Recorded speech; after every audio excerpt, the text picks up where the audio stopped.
कोई आ रहा है, सुनो।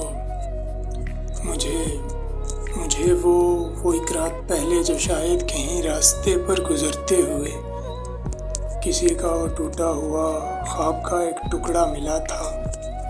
वो पागल सा टुकड़ा जो शायद कहीं नींद की छातियों से निकलकर हकीकत के बिखरे हुए दश्त में आ गया था। वो इस सरज़मीने हकीकत की आगोश में सरबज़ानों मुसलसल किसी ख्वाब के हिजर में रो रहा है, और अब के ये आलम है शायद उसे नींद आने लगी है। वो पिछले 31 दिनों से भी सोया नहीं है।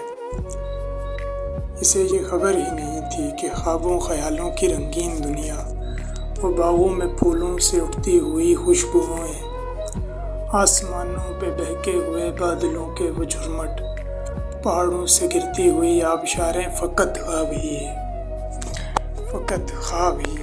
हकीकत में रंगीन कुछ भी नहीं है, हकीकत से संगीन कुछ भी नहीं है, यानी ला में गमगीन कुछ भी नहीं है।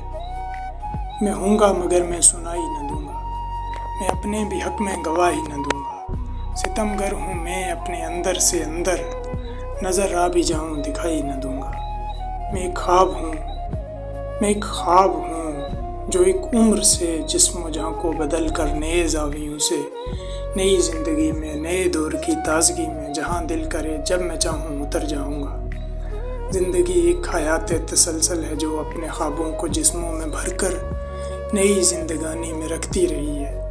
ख्वाब भी अपनी दुनिया में मौजूद हैं, मेरी दुनिया हकीकत में होते हुए ख्वाब में रह रही है। तख़य्युल पे नाज़ा बशर अपनी फ़हमो फ़रासत से दुनिया जहाँ के उलूम व मारफ़ पे कुदरत जमाने लगा है, मगर फिर से ख्वाबों में जाने लगा है।